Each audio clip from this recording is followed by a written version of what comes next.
Captain's Log, episode 31. This week's episode of the Beervengers podcast is sponsored by Astoria Beer and Cheese Ditmars, located at 35-11 Ditmars Boulevard in Astoria, Queens. Enjoy the eclectic array of craft beer, artisanal cheeses, and specialty grocery items at Astoria Beer and Cheese Ditmars, home bar to yours truly, Captain Porter Brown Stout. This week, Captain, Beer Wonder, and guest host Belgian Babe welcome fellow podcaster and Beervenger-to-be, Josh Mills from Acquired Tastings, who ironically had a flavor we had no trouble adapting our palates to. If you listen to episode 23, you know that Josh and his father/co-host gifted us with a wonderful 4-pack from an outstanding Arkansas brewery that we shared on the show. Out of gratitude and sheer curiosity, we just had to know more. Spoiler alert, we weren't disappointed. We did, however, struggle to come up with the perfect Beervenger name for Josh, though we promise we'll come up with one in due time. Or, overdue time, to be more precise. Remember to like, star, and subscribe us whenever that feels appropriate, and send us your emails at thebeervengers@gmail.com if you have any questions, suggestions, or if you just like hearing us talk about you on the show. And now, without further ado, please enjoy episode 31, Acquiring Beervengers. Well, we're the Beervengers, Beervengers, Beervengers. We're the Beervengers. Welcome to the Beercast, everyone. Coming to you from an undisclosed location in Astoria, Queens, I am Captain Porter Brown Stout. And coming to you from an undisclosed location in the County of Kings, it is I, the Beer Wonder! And coming to you from an undisclosed location in the County of Queens, I am the Belgian Babe. And we are... The Beervengers! That's right. We are the Beervengers, everyone. Thanks for coming to the Beercast. Everyone out there, Beervengers at home or wherever you are, even if you're away from home, we're happy to have you here. We've got a great show coming up, lots of pours, and we have a special guest. You may remember him. You don't know, not him specifically, but we talked about him in his podcast a while when we had our special fan appreciation show a few weeks back. Please welcome Josh Mills from the Acquired Tastings podcast. Woo! Ooh, thanks for having me on. I'm super excited to be on with you guys today. Yeah, so are we. And I should also mention you are coming in all the way from Little Rock, Arkansas. That's right. So we will have a wonderful meeting of different cultures today. Exactly. So we have all of this happening. Especially, beer cultures. This was what I meant specifically because we've talked about how every locality you go to has an entirely different scene, and we want to include as many of them as we can on the show. But before we get to any of that, I think it's time we get to the pours, right? Sounds Oh, good. I'm so glad you said that because I happen to have a sponsored pour, and I'm really looking forward to Belgian Babe. Yeah, yes, Beer Wonder. I realize that Huck is not here this week, and I realize that you're used to being the guest. I understand that. Yes, you know what but goes with that. So this is now your third time on the podcast, so yeah, that's true. I do think we're just, as is tradition, we're just going to have to give the first pour to Josh. Thank you. You know what? I think you're right. All right. Over to you. I'm pouring. Sorry about Speaking that, of Josh.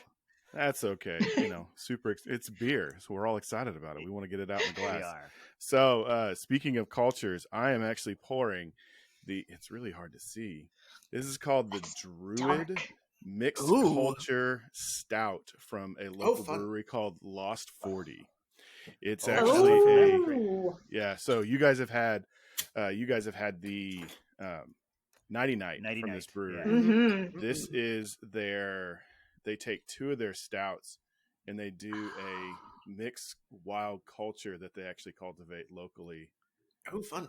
That is a nice pour. Turns it That's gorgeous. Pour, yeah. Wow. Turns it a little bit sour. So yeah, aggressive head on the top of that one, but really good looking. Yeah. Nice. Gorgeous. Looks good. All right. I think she now that she's atoned for her mistake. I think we let Belgian Yes, Babe, Belgian Babe, you are right.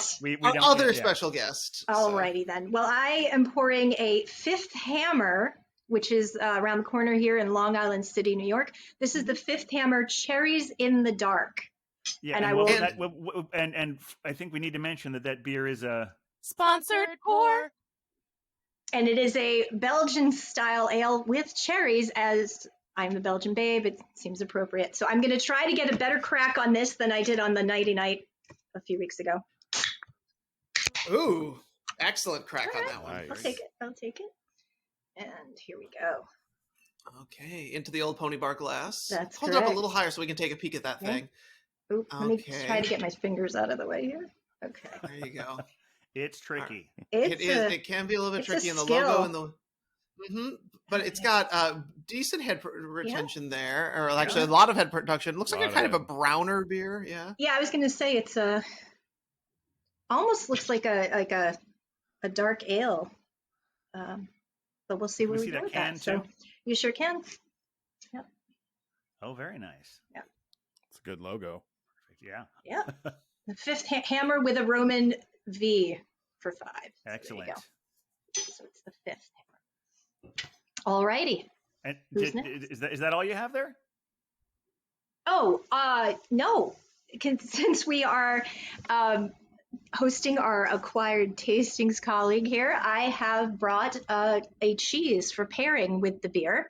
This is a new favorite I found. It's called the Saint Angel Triple Cream. I just saw it in the store one day and grabbed it and keep going back for more of it. It's sort of brie adjacent. I don't know that it's considered an actual brie. And Josh, I'm sure you can tell us a lot more about it, but it's a very nice soft cheese. Now, the strange thing is, I was looking it up the other day before I knew that Astoria Beer and Cheese was providing me with a beer for today. And I was trying to find out what sort of beer goes with a triple cream. And I swear this is true. A website that I went to said, pair it with this and this or Belgian ales. So that just seems meant to be. Have it. So, yep. So we'll see how that goes. All right. Well, Captain, I've been enforcing all the rules today, so I feel like it's only right that I let you go next. Well, all right. I'd be happy to. Now, ours is local to a degree, but this is local because it's the East Coast. I was at one of our local supermarkets the other day, and I happened to see this great new beer from DuClaw.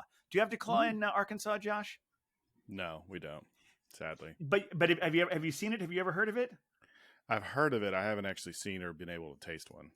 I was looking at their distribution map, and I think Arkansas borders like 3 states that do get it. Like I saw Tennessee, and that's usually how it works for us. They go all the way up to the river. They're like, we're done. Yeah, there's like 21 states. The entire right side of the map is colored in. But this is one of their special editions. I mean, they're best known for things like Sweet Baby Jesus and Dirty Little Freak. But this is part of their Patriarchy series. It's a Mexican hot chocolate brown ale. Ooh. So let's see what we have here in this. I was just so surprised to see it at the grocery store. I'm like, well, that one's coming home with me. Yeah. I mean, it's a good slow pour right there. It looks really thick and viscous, although a very creamy head. It does. Yeah, it's got a nice head. It's here we go. Perfect. In that classic Astoria Beer and Cheese glass. Yes. And in honor of our guest, I was looking for some tastings for it, and I looked online and I saw that the best things to have to pair with a brown ale is steak and pork. So I went over to the taco truck around the corner from me since it's a Mexican hot chocolate brown ale, and I wound up getting some spicy pork tacos. Nice. To go with it, yeah. So I'll make this noise now, and Beer Wonder, your glass is still empty. I know. I have one to do, and as we've been sort of keeping it local here, I am doing a local one. I have got a beer from our dear friends at Non Sequitur Beer Project here in Brooklyn. This is their Just Little Rawaka, which is part of their single hop series. I believe it was the second one that they did, and they're calling it their single hop tiny IPA. So also, just check out that can art. Always excellent with them. Very Always cute. kind of Great, ridiculous. yeah. That hop has got every feeling in the book. And let's see how this one turns out. Oh. Nice crack. Oh, I was going to say it's a freshie, so it's foaming. Oh, my. Woo! Very excited. So we're going to have to do a slower, gentle pour on that one because this beer's ready to go. Like you said, that beer's got all the feelings. All those hops are ready to just jump out and they just want everything. But you can, I mean, even though this is not perhaps the greatest pour of my life, it will get a little better hopefully. As well, it's not like you pour beer for a living or anything. No, it's not like I get paid to do this, but you can see it's got really loose bubbles in the head. It's got a beautiful golden kind of like straw color here. And it's all citrus on the nose. So that'll be really nice when that settles, yeah. Yes, and while we're letting it have its feelings, in honor of our dear friends over at Acquired Tastings. Yes, there we go. Yes. I was like, I don't want to screw this up on the podcast because that would be very rude of me. And I am the arbiter of what is polite, apparently. Yes. I have brought with me a delightful, sharp English cheddar, hoping that some of the sharpness from the cheddar and some of the hops could be a fun combination. And if I know anything about our friends at Acquired Tastings, you might have some mixed feelings about IPAs. So I'm excited to talk to you about those soon. Yeah, we do. Well, let's be honest. I have mixed feelings about it. My dad loves them. Dad'll drink them all day long, but I do have some mixed feelings about it. But I'm excited. You know, that one looks like it's good coming off, especially when you say citrus is kind of the first thing that hitting you. That kind of makes me think, okay, it might be up my alley a little bit. All right, everyone will raise a glass, please. All right. And sláinte and kanpai and cheers and etc. Cheers. Cheers, everybody. Had a beer a couple months ago, maybe not that long ago, from a Brazilian Japanese beer. And well, I mean, they're doing contract brewing, some of it out of Long Island, but they're women from Brazil of Japanese descent. Oh, cool! And every time I talk about them on social media, they say "kanpai," and I found out that's the Japanese saying for cheers. Cool. So it's stuck. Learn something new every day. Yeah. So Josh, I did a quick, a check of our dear Lord Google on this one to find out more about this Druid. And I am really fascinated because I gather there's also some barrel aging that might be happening. So it's what it is they actually have their own footer that they use. Okay. So it's aged in a footer basically to give it that sour once they add in the cultures. From my understanding, that's the part of it. This is part of a series that they call their Wild Barrel series that they release locally, and it's a massive footer that they decided to build. But they've done a sour stout. They did a whole line of them, like with a barley wine that was single culture. They did a wild cider as well, which was really cool. So, but yeah, I love this beer.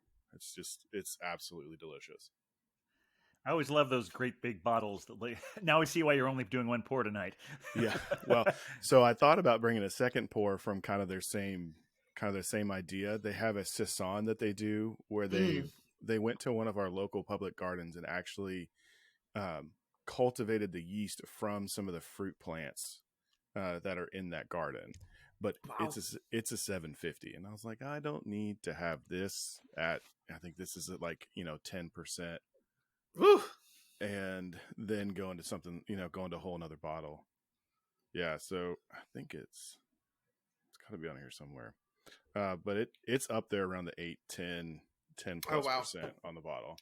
So with it being a sour that's got some aging going on, it looks like it's the kind of thing that would have some of those sort of richer, darker, maltier, bready, almost crusty notes. But if it's a sour, I imagine you got some tartness. What are you getting out of this one? Yeah, so with this one, kind of on your nose, you get that like the bitter side of coffee, and then you also get a sharp, tart, dried cherry. Oh, so nice. You get this really flow back and forth where it's like you bit into that cherry that's super sour but has just a little bit of sweetness right after you drink a cup, some good espresso with that good astringent bitter in it. And then it really just makes your mouth pucker, makes it water again, and that you just keep going back. So this is actually like their base beers of this are their 2 stouts that they do. Their Forest Queen, which is their regular stout, and then their Forest King Imperial Stout. And then they mix them together to get a blend, and then use the wild cultures to sour it in a footer to give it kind of that nice big soury taste, but you have that good stout backbone there. That's all the things that most people who like stouts say they hate. Yeah, I was gonna say that's a wild combination put together for a lot of our stout friends. So yeah, so it's all those things that like that you want everybody to like in a stout, soured, and kind of makes it a little bit more friendly, a little bit more sweeter on the palate. Makes it more, in my opinion, it makes it more approachable. Is it? But well, is it not a? But is it a cloying sweetness or just a crisp sweetness? It's a dried fruit sweetness. So okay, it's kind of right there in the middle. So if I would have known everybody was doing pairings, I would have brought as one thing. I would have brought strawberries, because right now in Arkansas, strawberries are in season. They are big, beautiful, sweet, yet tart with that perfect balance. And so I think that would go really well with kind of the beer itself to kind of play on that sour sweet feel, plus the roasty note that you get in at the bottom of it. Josh, that just means we're going to have you back again. You can bring. I mean, definitely. That's it. Yeah. And now how I don't know much about Lost 40 Brewery aside from the fact that I loved that 90 night. Want to hear a little bit more about beers in Arkansas, but I also want to mention something that I heard you and your dad talking about on your podcast, that the beer you gave us may actually be a higher ABV than it said on the can.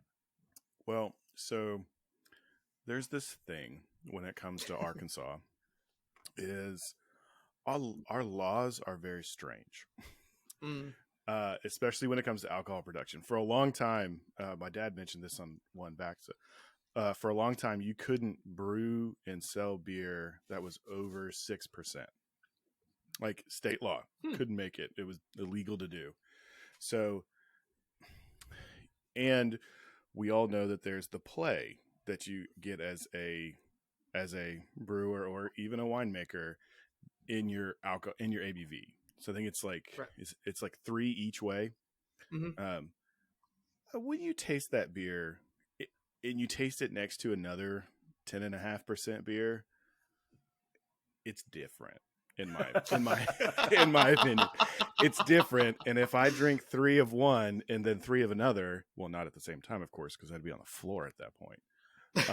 But you feel different after you drink them. And I just think, 10.5 feels, I don't know, I'd have to look at the law. It might be the top level that you can have for a brewed beer beverage before you go into like a brewed malt beverage level.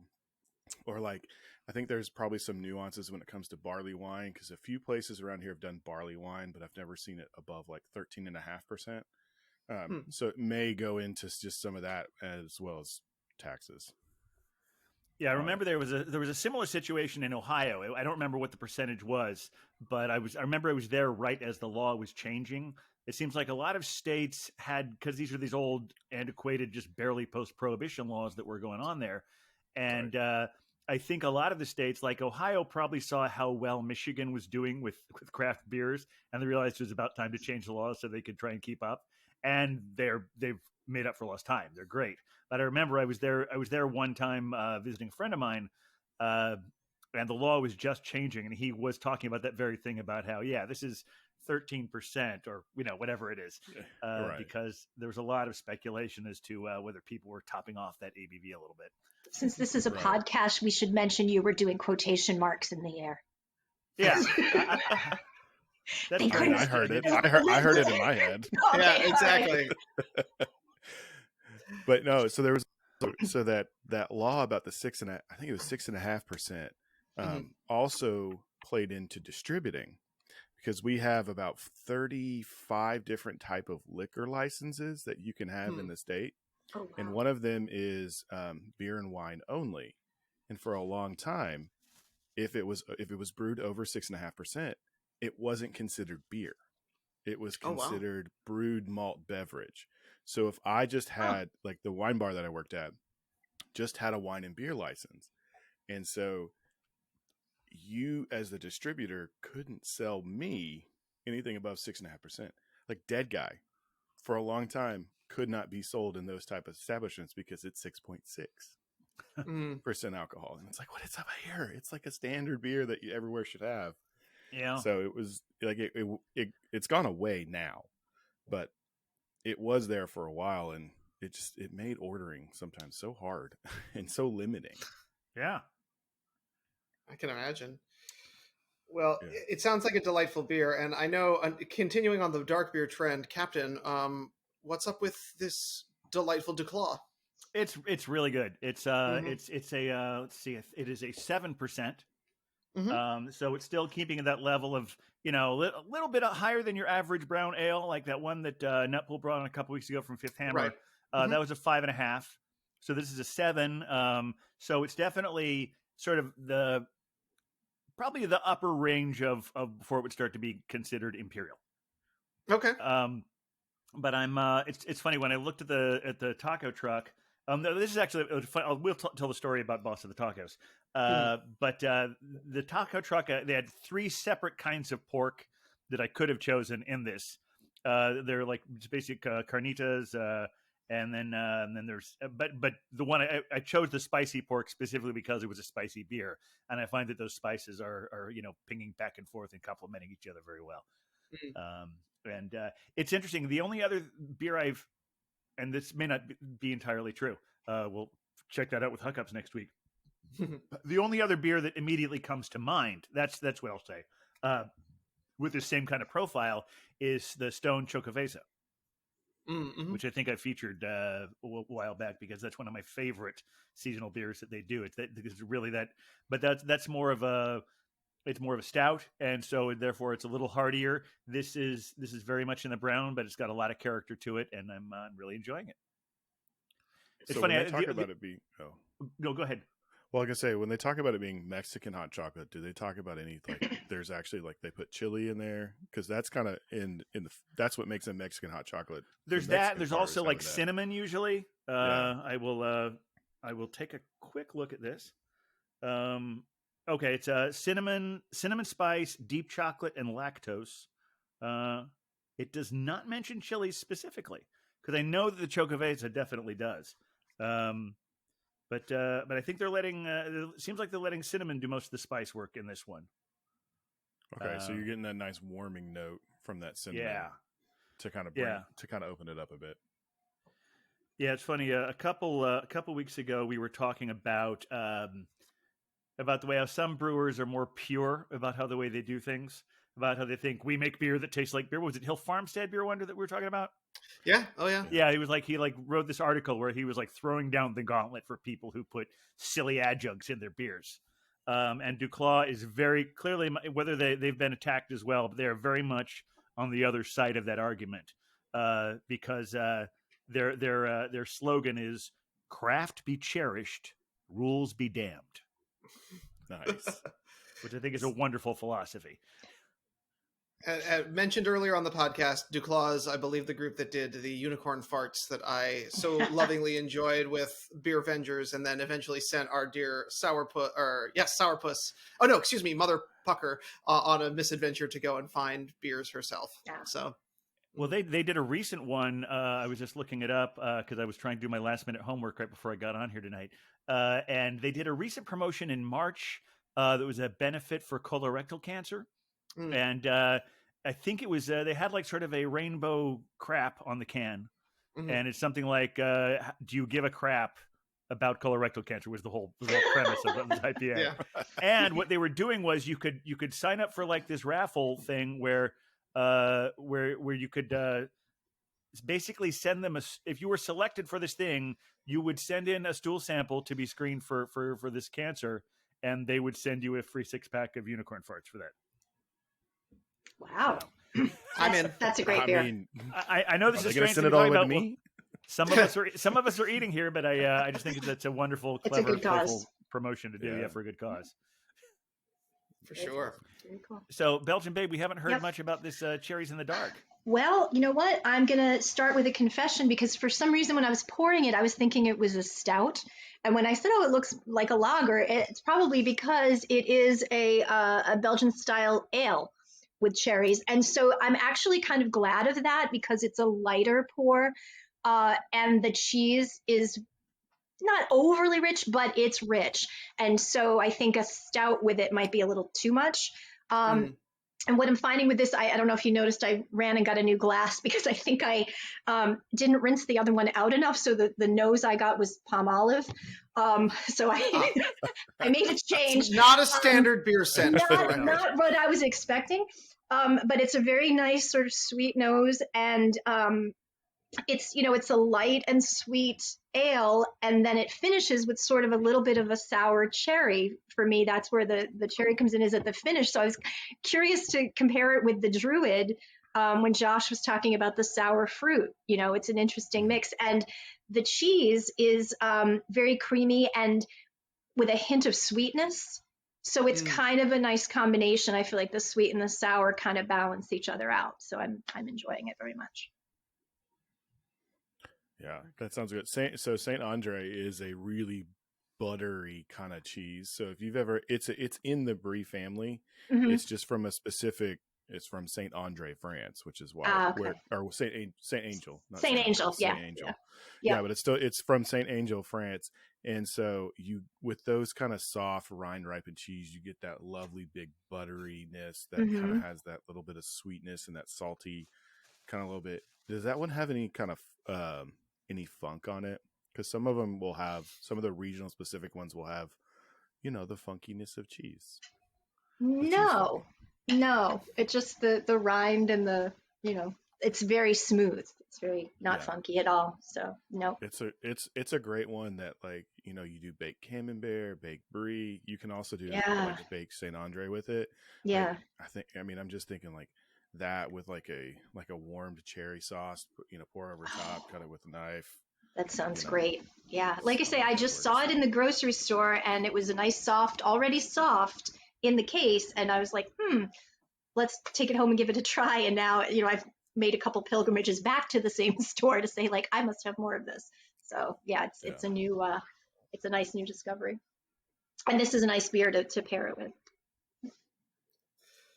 Beer Wonder. Well, I know. I've got. Now that head's finally settled. It took a moment. We had to think about our lives. We had to have just a quick come together opportunity. But now the beer, thankfully, has settled down a little bit, and now is truly showing its grapefruit form. So this is it is a single hop varietal, sort of like a juicy IPA kind of beer. It's also, they're listing it in their tiny IPA category, so it's only at about 4.5%. So it's an easy drinker. Good sessionable beer. Since we're just highlighting this one hop and they're just trying to highlight the hop, it just tastes like this Rawaka hop, which is a New Zealand style hop, very rare, made famous by our dear friends at Hill Farmstead.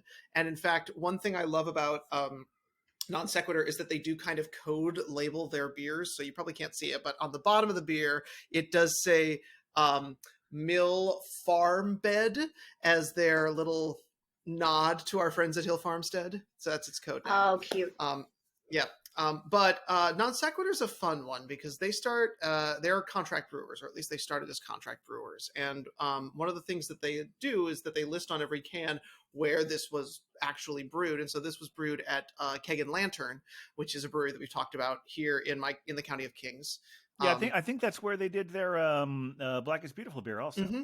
Yep, and they've done a couple things around there, but I did want to make sure I highlight them this week because we just got an announcement from them that they are going to be opening up their location very soon. So Non Sequitur is going to show up in Bushwick, likely in July is their current plan, and it will be not only an active brewery, but also a place where you can grab a beer, so tap room, as well as an event space.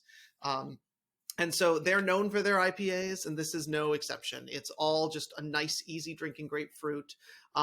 Not a lot of that astringency, very fruity up front. Just the slightest bit of that drying at the very, very end. juicy, light. Really, most of the flavor and the aroma is coming on your nose. So it's when you sniff it, you get most of what you're going to get, and then it dries your mouth out just a tiny bit at the end. So it's a good, easy, sessionable drinker, and a good way to highlight the Rawaka hop. So excellent. Now, I know, Josh, I am, as folks know, I am deeply in love with IPAs, and I will try as many different kinds as I can. Particular fondness for the New England style IPA. I understand this is not your idea of a good time. You want to tell us? You want to tell us your side of the story here? Well, so for me, I think it goes all the way back to I'm just a picky eater. So, and I have never done the test, but I really feel like I'm one of those people that is the super taster. Mm-hmm. You know, can taste some of those woody weird things that other people can't. I'm also a non-cilantro guy, so cilantro's a soap for me, rather than a delicious topping to almost anything nowadays. So I think it kind of goes back to that, where when I get into an IPA, and even some of those really light session ones, I have a hard time with the citrus. I usually don't get citrus. I get the piney. I get the, I'm walking through, the Ponderosa Pine Forest. Right. And then I face planted into a tree and I've got sap all over my mouth. For a lot of them, that's kind of how you've just recited my new favorite beer for the record, but go ahead. Yeah, but so for me, that's how I get a lot of them present to me on my palate. And there are very few and far between where I can be like, okay, I can sit back and I can drink maybe two of these. And one of them is the Tommyknocker Black IPA. If you've ever had that, I like the black super IPAs. delicious. Yeah. I haven't had that. What's Tommyknocker? Where are they from? Tommyknocker's out of Colorado. Okay. So if you've ever, I don't think it's made it this far east. Oh man, if you've ever been to Colorado and you've driven out to the mountains to ski, that's I-70. As you're going into the I-70 Valley, one of those first towns right there is where Tommyknocker is. So it's still a full town. It's not a ghost town or anything, but it's a great stop off if you're ever going out to the Colorado mountains to ski if we ever can again after all this mess. So that one, and then there was one from Dixie Brewing out of New Orleans. They had a lighter hazy IPA, kind of like what you're describing. That I'm like, okay, I could have one. On the second one, it's going to start to wear on my palate because those sit really heavy on me, like a lot of people say stouts do. So for me, it's one of those beers that like I've tried. I mean, Lost 40 one year did. They do new beer releases every Monday, or they used to before COVID hit. And they were just like 5-gallon boils that they would let their brewers just experiment with the heck out of. Well, they took their base IPA for a month, and then they focused a hop. For each one. And I went every week. I dutifully drank the beer, and it's intellectually, I get it. Like I get why you love IPAs. I get the play that they can have, the variety that is there, that is available to the brewer with all these different kinds of hops. It just all comes back to a pine tree for me. And the worst ones are a pine. Like it. Sometimes I get pine sol. Like actual. It reminds me of a clean floor with pine sol. And I know all the IPA drinkers are sitting there like, I am never going to listen to this guy talk about beer again. Honestly, I'm kind of with you a little bit. I think more so with the West Coast IPAs. I don't know if any of the New England IPAs have made it. I mean, I imagine the hazy IPAs are so popular. You must have gotten a few of them in Arkansas by now. Yeah, we've had a couple, and also, our breweries are doing them as well. Yeah. And so like, I still like, it still kind of hits me that like, I get the citrus is there, but it's still just that kind of pininess.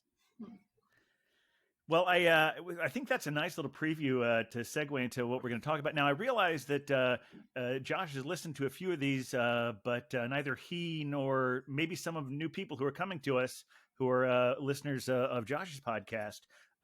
Once we decided to call ourselves the Beervengers, we sort of reverse engineered how it would be. We gave ourselves Beervenger names. And when you're watching a superhero, well, there are all two different kinds of superhero movies. There's the kind that are part of the continuing story, and then there are the ones that go back to the beginning of when that character became that character, when they first put on the uniform for the first time.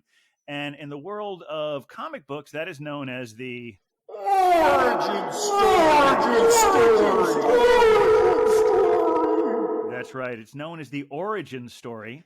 And so now we would actually like to sort of find out how Josh became. Well, actually, Josh, tell you the truth.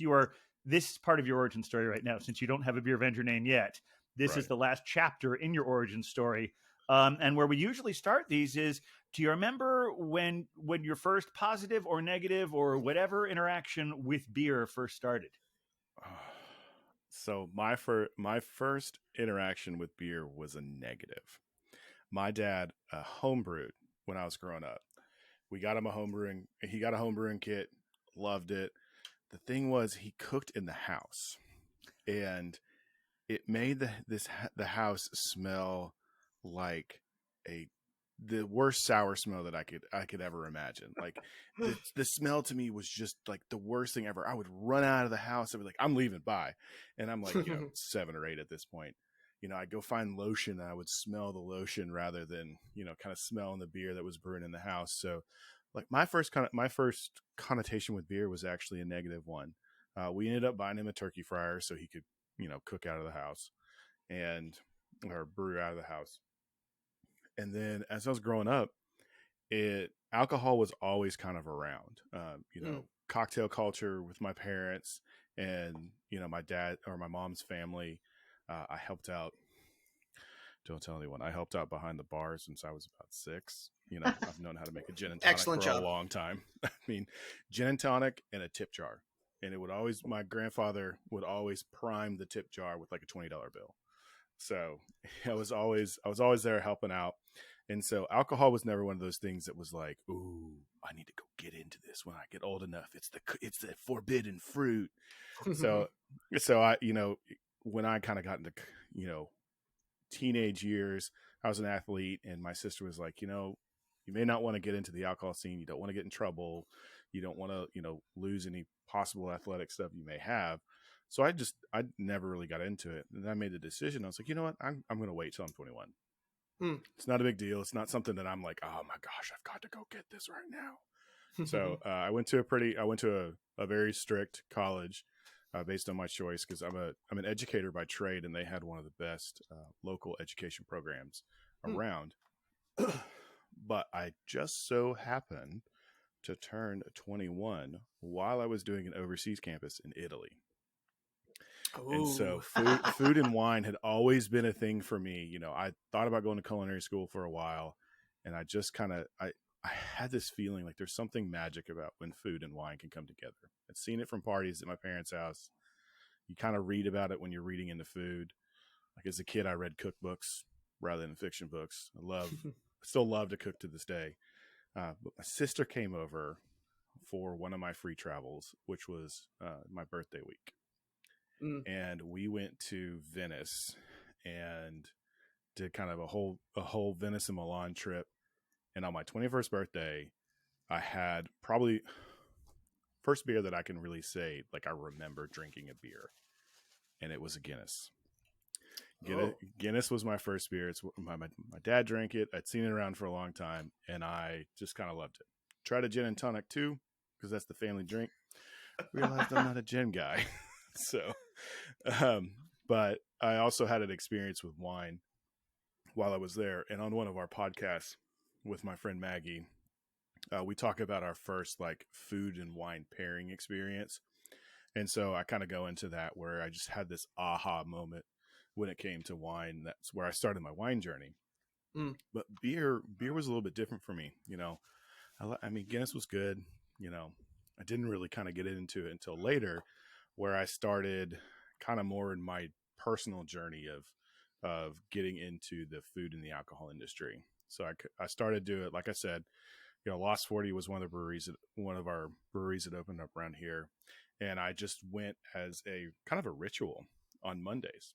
I'd go have the fresh cut right after work and kind of got into it that way. I'd been trying to, other little beers here and there, with friends, but it was mostly, for me, it was mostly wine and cocktail, wine and liquor. Was kind of when did Lost 40 start up? They started up in 2000. Oh, geez, let me look it up real quick. They started, I think, in the 2010s. Is when Okay, so like they've been good. It sounds like they got in pretty early when craft beer started taking off. Yeah, especially in Arkansas, they were the second or third craft brewery in and around Arkansas. We've had one for a long time that was called Diamond Bear that we've talked about before, but Lost 40 came up. They were kind of one of the first ones to really like hit it hard, and so they're backed by a local, one of our local big food and beverage groups. So they kind of hit it hard and went full bore into it, and jump production for a long time. And they kind of they were the first, I guess you could say, like modern craft beer place in Central Arkansas. But so I started going there kind of as a ritual, and that kind of really got me into it. I guess you could say the beers that got me into beer were Oktoberfests. I love a good Oktoberfest. I cannot wait. Those are great. For well, now it's like August when they start hitting, maybe a little earlier. So whenever I see Marzen on a menu and I'm going for beer, I'm like, yes, I'm gonna go for that one. So that was kind of my gateway beer that got me into really good big craft beer, and ever since then I've just been kind of keep going. And I worked, so like I said, I'm a teacher by trade. It's kind of one of the things I just do naturally. Talk about things, kind of can take big concept ideas and break it down. So I was like, okay, I have this itch for food and wine. So I started working as a third job at this point at a local wine bar one night a week. I'd go work Saturday nights. And for any of our international listeners, in America, teachers have to take extra jobs because that's how undervalued they are. Yeah, that's true. Yeah, it was one of those things. But for me, it was like, okay, I'm excited to go to this job because I had gone to their wine tastings, which they did on Monday nights. So I would go from Lost 40 drinking beer, and then I would go to Crush, the wine bar I worked at, and have, wine, do a wine flight, and just, I'd get Monday night was my hammered night. Tuesday was an easy day at school, let me tell you. So after a while, the owner and I kind of sparked up a friendship. He's like, hey, my Saturday person just left. Do you want to work here just one day a week on Saturdays? I'm like, awesome. Yeah, sure. Now, you may think, okay, how does a little wine bar in North Little Rock, Arkansas, get into your beer life? He has been voted for best beer list at a lot of places. He has about 40. He runs about 40 different canned or bottled beers on his wine bar menu at a time. So he knows that the lady may come in for the wine, the guy may not want wine, he might want some beer, or opposite. So he always wants to have stuff for people to go. So in that, I got to start trying stuff, and he allowed me to taste with distributors and kind of get into it. So I had a shift in my job, and I was taking some tests for wine called the Quartermaster Sommelier exams, and I took one in Montana, and I didn't pass, which doesn't matter. Got me to Montana, which is beautiful country, by the way. Ever get up there, definitely give it a try. Well, and then after I was there, I sparked up a friendship with one of the guys that was there, and I was like, hey, if anything ever comes up at the place where you work, it's called the Yellowstone Club. Like, let me know. High end ski resort, actually a private ski resort that has multiple restaurants on it. He's like, oh yeah, I'll let you know. Well, he mailed me, and I got offered a job to be a floor sommelier out in Montana. So it was like, okay, I've got to try my hand at the food and wine food and wine industry. I'm going to just jump in 100%, quit my job, moved out there, realized while it was beautiful, I didn't have my tribe there. I didn't have anybody that I really knew.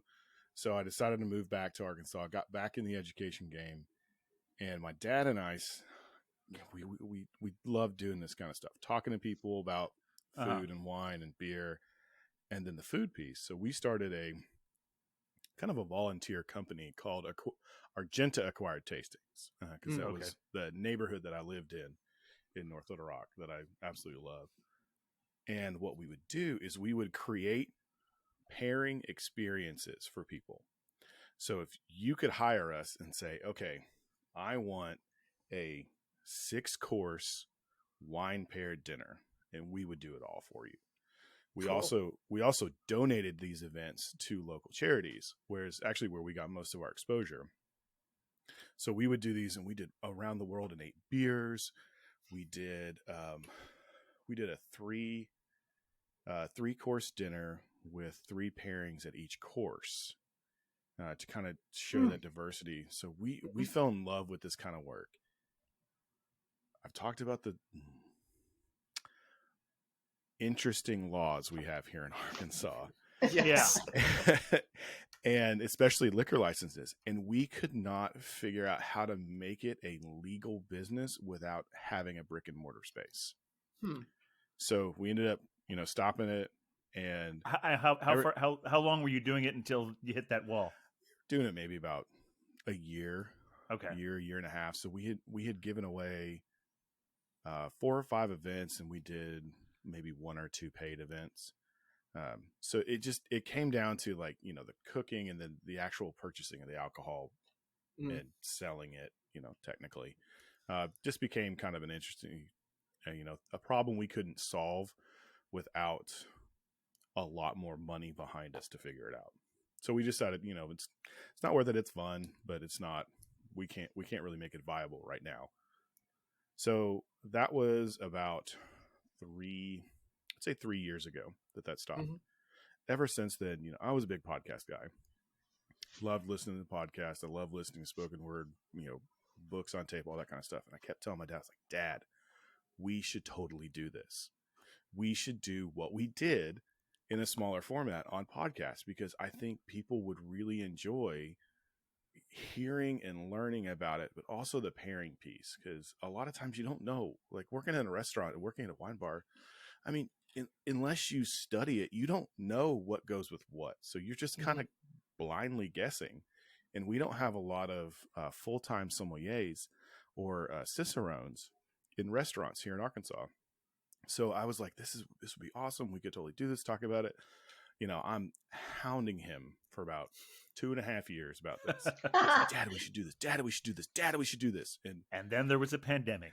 And then one of the good things that come out of the pandemic was this, because my dad and my mom love to travel.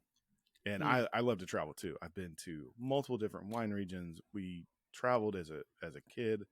My sister in September will reach visiting all 7 continents. So Nice. So we're a big travel family. And my mom used to work for Delta, so she still has the flight benefits. So they're gone a week or 2, 8 months out of the year, just because they can. They're retired, having all that fun, but now they can't. My dad's bored. And I'm like, this is it. This is it. There sure is. And so I finally, I bug him for 2 or 3 months. I was like, Dad, we could totally do this. It'd give you something to do, and it's fun. We can hang out. We can start recording stories together. And that was also kind of a background thing for me is, I've had, grandparents and those kind of people die. And I was like, man, I miss having their stories on tape. So I was like, this gives me a good thing where I can sit down with my dad, get some of the stories. If you've ever listened to the podcast, you're here, we'll get into story. Dad will tell a story or something, or I'll tell one. But getting those down and recorded. Could I just say, I rather enjoyed the story of his exploding beer when he first tried to homebrew. And when he said, if you hadn't hit the ceiling, you haven't tried to homebrew. Yeah, Mom was so mad. She was so mad. So mad. And we at that time we were living in Kansas City, and we had a basement. Yeah. And they were thinking, oh, why don't we should finish the basement, because that was a big thing back in the late 90s, early 2000s. Yep. Was if you had a basement, you finished it.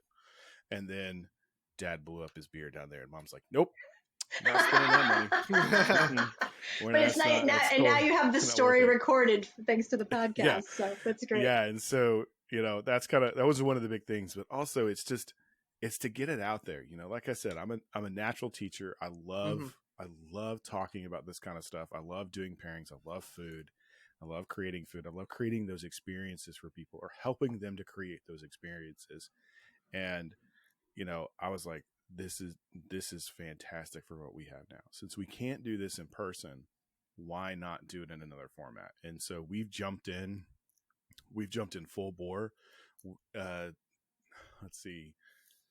This is going to be released on a Monday. So the Thursday, because we release on Thursday every week, that will be our 44th episode. So we haven't even been going a year yet, but we've been just jumping straight in, having all the mistakes that you do when you start a podcast. Oh yeah, we know that. We're a little familiar. Well, and for us, we do these pairings, and if you've listened to our recent episodes, you see like we're pretty regimented. We have 3 things with our food. Man, at the beginning, it was like we had like 6 or 7 things each, plus the drink.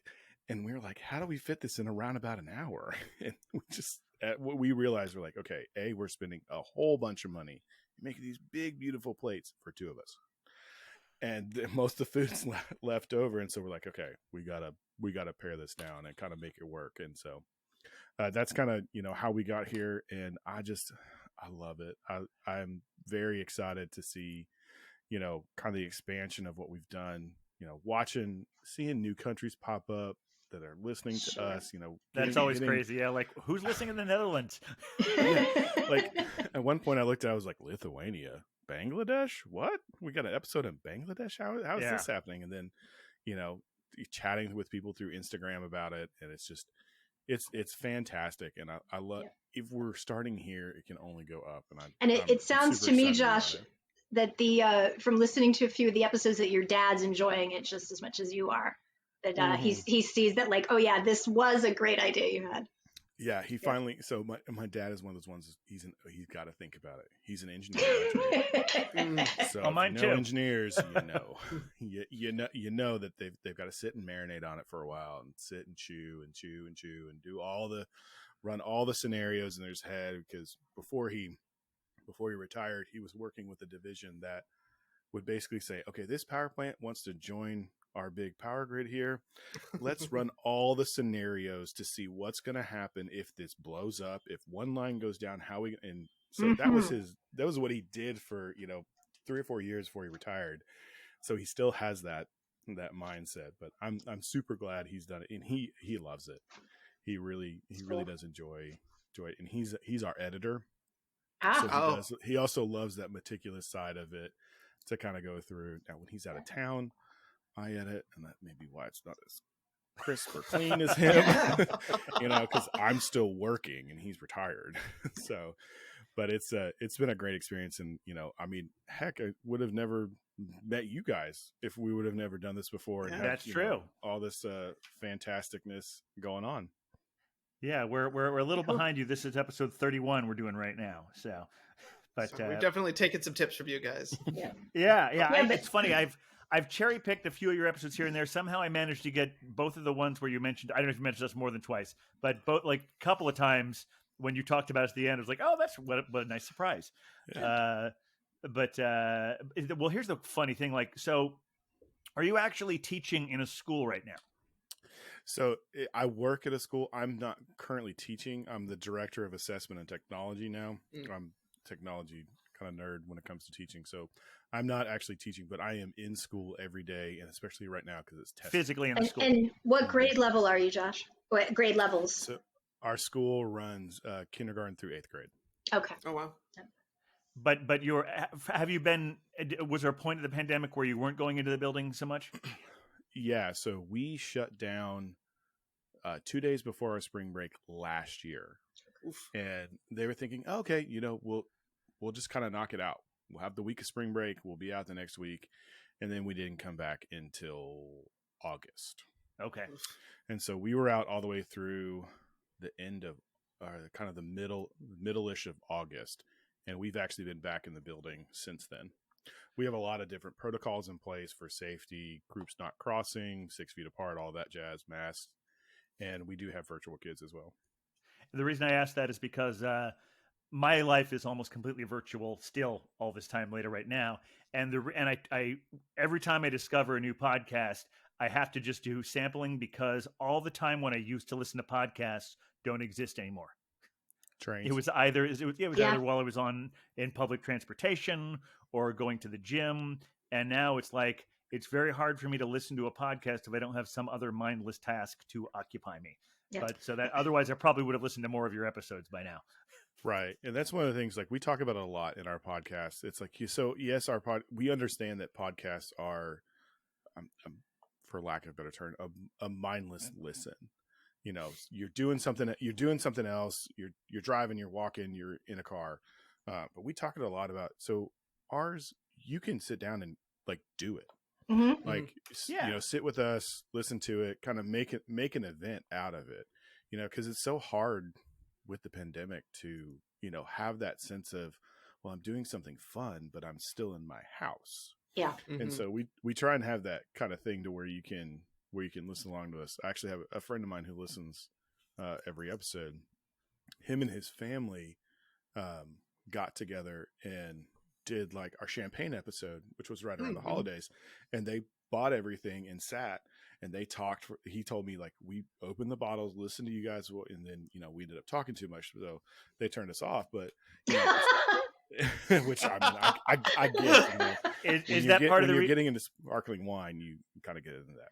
Is that part of the reason why you announce before every show exactly what's going to be on the next show? Yeah. That's so smart. we want to give you that kind of, hey, okay, well, I can go buy this and be ready. Now we don't release the pairings out front anymore because we like to think about it a little bit more. But we're really good on Instagram about putting out what the pairings are. Oh, cool. So that they're out there the same day of release. So if you're coming home, or if you're thinking about doing it the next day, Friday night, your Friday night thing, all those are there for you, so you can kind of build your plate as you go and be prepared to sit down and listen with us. And so it's been lots of fun. What I appreciated, and I mentioned this when I was here before, that you talk about some great beers, wines, and different products, and they're Arkansas based, and I think, oh gosh, that's too bad, I'm not there. But what I like is that you say, if you're not in this area, you can go get this and play along with us. And so that's really nice. So you can sort of find the version in your area that's comparable to what I could find down in Little Rock. Right. Yeah. We really love supporting our local, especially our local breweries around here. Sure. And we actually had to have a discussion at one point. We're like, okay, we both can't do local beers. If one of us is doing a local beer, somebody's got to do a more nationally distributed beer. But yeah, right. we do want to make sure that you can, whether, we understand as Arkansans that sometimes distributing sucks. Mm-hmm. What you get is not everything that you want. So we want, in keeping that you want to have a good experience, we try and help find those things that may be more widely distributed, or that your local brewery is doing. Right. So you still support them. If it's a similar style, then that's, similar enough that you can pair it with something.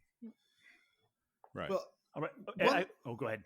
Oh, one of the things I love, and the fact that you've the way that a person can actually join in on this experience, I just think is so magical. And that's such a cool thing, especially in the time that we're all so apart. But the other thing that I think is so cool about what you guys do is the way that you have of describing what you're tasting. Food is not an auditory experience usually. I mean, the crunches are nice and stuff. Right. But the tasting is something that you guys use words to really paint that picture. And I'm just curious. I often find that people struggle to talk about food. And for folks at home who might be like, I don't know how to describe this thing, I don't know how to describe this wine or beer or whatever they're drinking. What do you suggest people do if they're just trying to figure out ways to talk about what they're eating or drinking and tasting? So when it comes to drinking, There are a lot of things out there called wheels. So there's a beer wheel that's out there. Mhm. There's a wine wheel that's out there.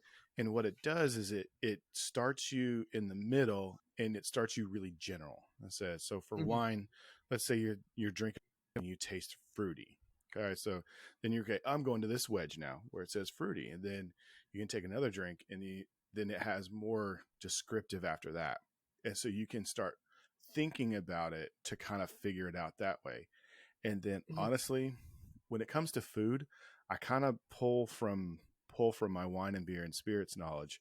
You know, Sure. if I'm tasting this here, okay, I should kind of taste this here. And Yeah. just learning to think while you eat or drink is a big thing. You know, in the education world, we call it metacognition. So thinking about your thinking. And Right. it's like a muscle. You have to practice doing it, and you're going to sound weird when you start. I know I sound so weird sometimes because I will describe taste as color, and people are like, "What are you talking about?" It's like, oh, Syrah, big bold Syrah to me tastes purple. And it's the weirdest thing, but you just have to kind of just dig in and say, okay, this is what I'm tasting. This is what I'm feeling. This is how I'm experiencing this wine or this beer, this food, even, you know, beef, does it taste really beefy? Does it taste like grassy? Does it taste, what are you tasting in it? And getting that thinking about it is kind of where you have to start to just give yourself that language. And nobody's language is the same. So, and nobody's palate's the same. So you and I could be drinking the same beer, and you may say, oh, it's so bright, citrusy. And I'm like, well, there's a little bit of citrus there, but I'm getting a lot of, pine cone here, or, those type of things. So it's really just saying, okay, forget you. This is what I'm tasting. This is just how I'm going to talk about it. And just being open and honest to do that. Once you get into that abandon of it, you just start to kind of go off about it. And the more you taste things, the more, and you think about it, you'll start to get that more refined discussion piece of it. Very good.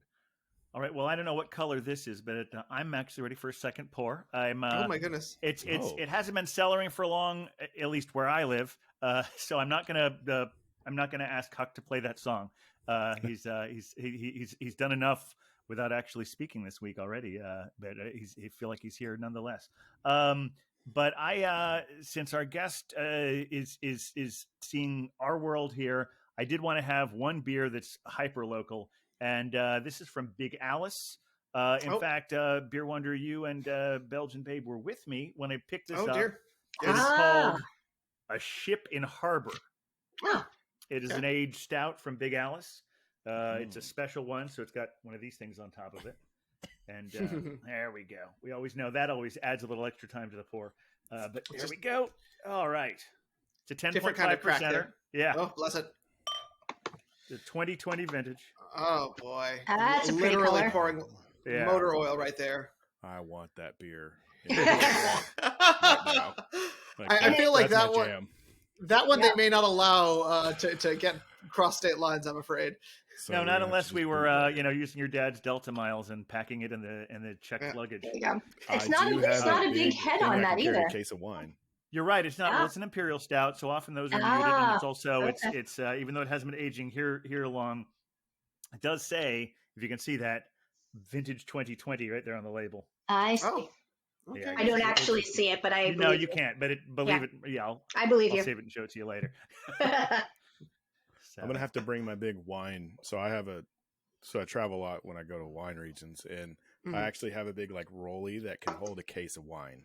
Nice. Shipping box and foam and everything, and it's got wheels. So I may have to come up there and I think you might take some beer back. I was recently starting to research that because since I've been double vaccinated, and my father has as well. My dad's in Ohio, and I haven't seen him for over a year. And I wanted to.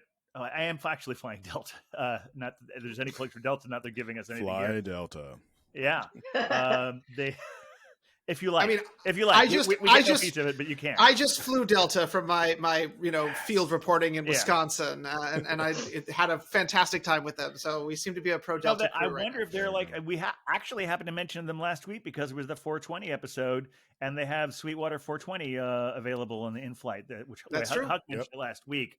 Maybe they're the only ones who are doing really good nonstop flights these days, because it's funny because I used to be able to fly nonstop from LaGuardia to Dayton. That's where my dad is.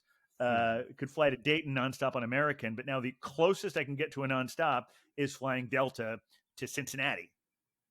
I mean that's one of Delta's old hubs, so that's why you get a nice quick flight there. And I'm sure that the thing with American not doing their nonstop to Dayton anymore just has to do with how they've been cutting back the last year. So are you planning to bring some sort of alcohol carrying luggage? What I did was it's one of those things where I signed up for the deal where if you signed up for the free credit card, you get a free checked bag, as long as you remember to cancel it within a year, that sort of thing. Then they start charging you for the card. So I did that specifically because I'm only staying there a week. I could have managed with a carry-on bag, but I did that specifically so I could take a checked bag to bring Ohio beer back with me. Nice.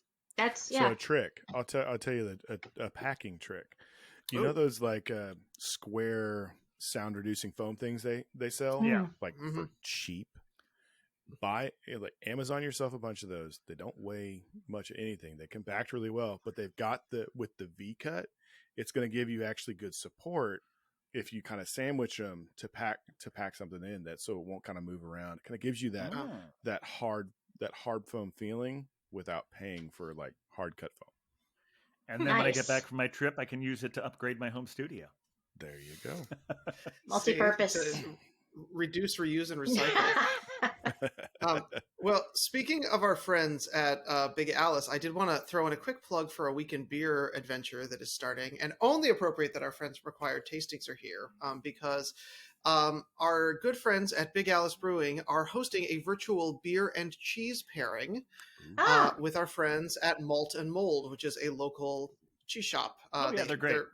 Their Gramercy location. And so if you head over to Big Alice's website, you can purchase a pack, and you can head over to either Big Alice or I believe it's or you can head over to the Gramercy location for Malt and Mold, pick it up, and then one of their beer tenders, Mary Hannah, who is a certified Cicerone and a just delightful human being, will be hosting a virtual pairing.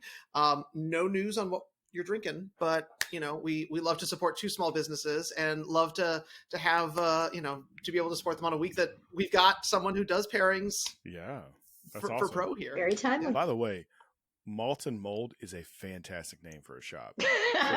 So most definitely a cheese and beer shop. Oh yes, 100%. That's a beautiful name for a shop. Yeah, and they have a wild selection. I have not the location that I went to was their Lower East Side location, and their owner was there. And I guess technically I wasn't supposed to drink a beer in the shop because they didn't have the right licensure, but we had a great time together. Chatted up the whole thing. He had a bunch of really cool cheeses there. Can't speak more highly of them than they've got going on. So check them out. Grab some cheese, grab some beer, and join Mary Hannah, who is amazing. And let her tell you what you should be pairing. Excellent. And as long as we're talking about weekend beer news on Big Alice. I just noticed it on Instagram a couple of days ago. We talked a while back about how they're opening up a new facility in the Finger Lakes, and in Geneva, New York, on the shores of beautiful Seneca Lake. They are opening on May 1st. They're having their grand opening on May 1st. Wow! So just days after this podcast comes out. That's exciting. Or days before.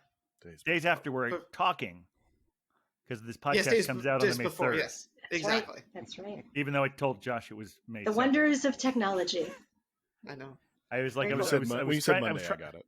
I was trying to do the math in my head. I didn't look on a physical calendar. Like, I think that's the 2nd. And Belgian Babe corrected me. Yes, it was the 3rd. But may I give a shout out to hopefully a weekend beer to be, as we do Beervengers to be, because we are here because I am a friend of Josh's aunt, or he probably says Aunt Tina. And she and I are in the borough of Queens in the neighborhood of Woodside, and Solid State continues to be a lovely craft beer bar here in the neighborhood. We have met there a few times, and they're, taking temperatures as you go in, making sure you're in your isolated areas, and it's very safe and very wonderful. So she and I are now both thoroughly vaccinated, so I look forward to going there again and spending more time and supporting Solid State. They are a great local business. That's right. By the time this comes out, you and I will both be past our fully vaccinated date. I didn't actually invite you, but you could come too. I didn't say I wanted to. I was just saying. I'm just saying, I'm saying that's your day. My day's the day before. I actually Yeah. think I'll go do something with Beer Wonder without you on the day of my vaccination. Oh, so, I walked into that one. I sure did. Yeah, what are you doing on Friday afternoon, Beer Wonder? Go. I mean, we'll figure something out. And Josh, if you can yeah. hop on a Delta flight over, you are more than welcome to hang out with us. Yeah, I got a guest room. I might have to get on a flight right now. There you go. Now, one thing I don't know if we have other weekend beer news, but we do have a weekend Beervengers thing to do, which is I think Josh needs a name. Yeah, a Beervenger name. We've heard a lot about his story. Now, I had one question about Italy, but we can get to that in a moment. I think we have to I will. No, actually, I want to ask you this now because I'm just curious. So you said you turned 21 in Italy. Mm-hmm. How long had you been in Italy at that point? I had been in Italy for 2.5 months. Okay, so you had decided since you'd waited that long, even though that meant because you were legal, if my math is right, Italy isn't 21, right? So you were legal from the time you got there in Italy. Right. But you had so much settled yourself on that being your symbolic. Now I'm an alcohol drinking person. You decided to wait the 2.5 months for the ceremony. Yeah. Besides the one time when we were in a little like back alley restaurant, because I would wander around and find those kind of places. Large group of us sitting down, have a fantastic dinner, waiting for the check. Waiter comes out with these glasses, like a tray full of, like old fashioned glasses with this like light amber liqueur in it. And he sets it down. And you get that wonderful waft of almond. And it was house-made amaretto rather than dessert. Oh. And because of the people I was with, wow, and some of the situations of the university I was at, rather than sitting there for 2 hours and drinking it, I got everybody out of there by being the first one just to shoot it all the way down, just so that we could get out of there. But yeah, so basically, I waited for my choice. Yeah. You won't be surprised to hear that drinking age is factored into a number of origin stories. I bet. Yes. Okay, so yeah. So thinking a little bit about what you've told us you like and some of the kind of interesting funky flavors, some of the good deep rich malts, I was curious. So how do you feel? What is your take on Belgium? I know we have a Belgian thing going on, but I have a different direction potentially to go here. Okay. What's your take on Belgians, Josh? I love Belgian beers. Okay. I love them all the way from a great Saison to put a quad or something really big bowl in front of me. Love them all. Love the big malt, big yeast profile that they get. I love them. Nice. Because I'm curious. We have had plenty of discussions of Belgians. We have our Globe Hopper who, enjoys and very much into stouts as well. And very much into stouts, yeah. But for me, I was thinking we haven't had anyone represent for more of the uniqueness that comes out of our yeast friends, which would be esters and phenols. So I was wondering if there's something to be done in that characteristic. But I'd want to make sure that those are flavorings and those are elements that sort of jive with you. Yeah, well, I mean, and esters and phenols are big when it comes to wine as well. And also we could factor the region in here, possibly. That could be a factor in the name as well.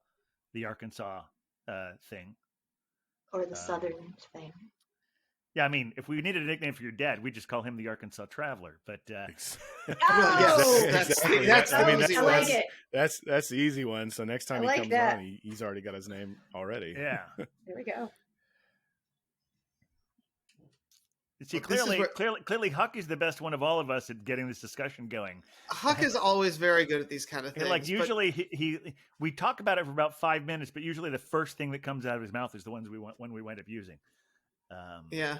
So what about I mean, you ask questions, maybe fill out a theory you got running around there, or maybe start an Instagram contest. I was gonna say I could text Huck. What should it be? Yes. Well, thinking through it, we've got no, it's a dark beer, so there's. I'm thinking Southern Tier, and if something could, like, not Southern beer, Southern. Well, it doesn't have to be Southern. I No, grew it up doesn't. most It of my doesn't. life in the Midwest, so Oh, Yeah, really. Oh yeah. Okay. yeah, Kansas. I grew up most of my life around Kansas City. Okay. Ah, all right. Home of Perennial. And Boulevard. Oh yeah. Boulevard. Excellent. Yeah. We featured a few of the Perennial stuff on here. They, in fact, do you ever order stuff from Tavor? I don't know if they're allowed to deliver to Arkansas. They're probably not allowed to deliver here. They're basically they're a company that will send you things that you can't get where you live. Oh, But some states are so protective of their home breweries, they don't want that to happen. Like in Ohio, they're not protected of the breweries; they're protected of people not drinking. That's what it is around here. Oh, there's that kind of puritanical. Well, thing yeah, because we still have wet and dry counties. Mm-hmm. Wow. I think I knew that. I lived in Memphis for a couple of years. Yeah, because right across the river in Memphis, if you go just north enough, you're in a dry county, and there's probably more dry counties than wet counties in Arkansas. But and also growing up in southern Ohio, I was really near where there were strange borders there as well, because Cincinnati was incredibly puritanical.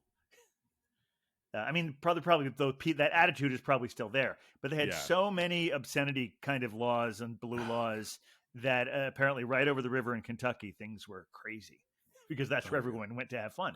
Well, in fact, do you know what Larry Flint, Two Life Crew, and Robert Mapplethorpe all have in common? No, they were all prosecuted for obscenity in Cincinnati. Oh my gosh. That's crazy. Yeah, we still have blue laws where you can't buy alcohol on a Sunday unless it comes from a brewery. You know. Well, I should ask you: do you have any ideas for names, Josh? Have you thought about this at all? I don't. You know, I wasn't a big superhero guy growing up, so I'm open to anything it could be.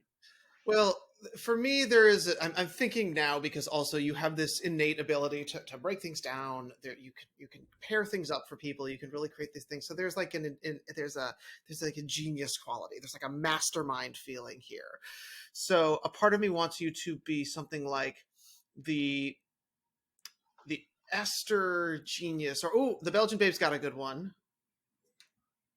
I don't know. It's just a thought. It's only my beard hair that's red. Okay, because I was thinking the educator earlier, and then I'm just looking and I'm like, wait a minute, it's kind of red. The red educator. I don't know. Yeah, that's spitballing. Spitballing. Okay. Mm-hmm. Everything up here is either gray or just dirty. Dirty. That's funny because my stuff pretty much stayed brown on top of. This is where I got all the aging. I've got two white stripes that run down, so my beard is. I call it white stripes. I was going to say, like the band. Nice. The fearless phenologist. The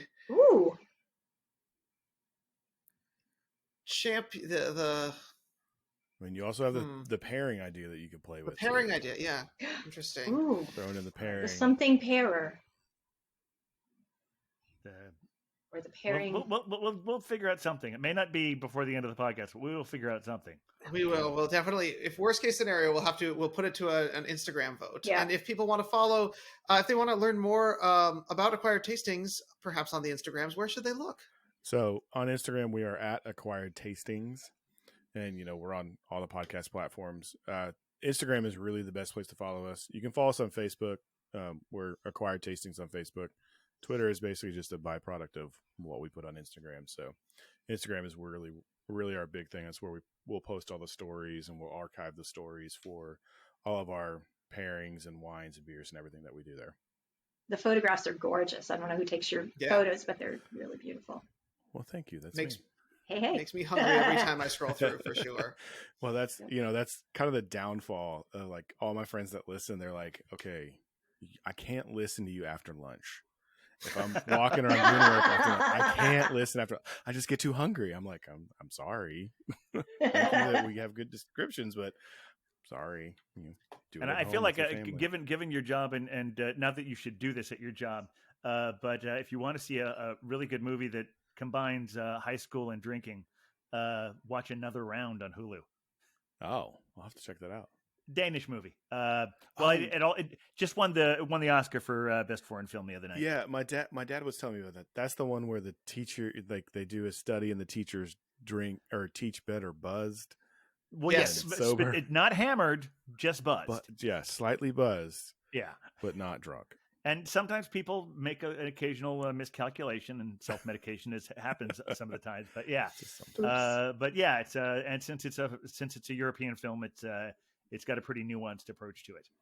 Yeah, it's not in favor of it. It's not a cautionary tale that we should all clutch our handkerchiefs about. But it says, like, what would happen if we tried that? Yeah. Isn't it also at the college level?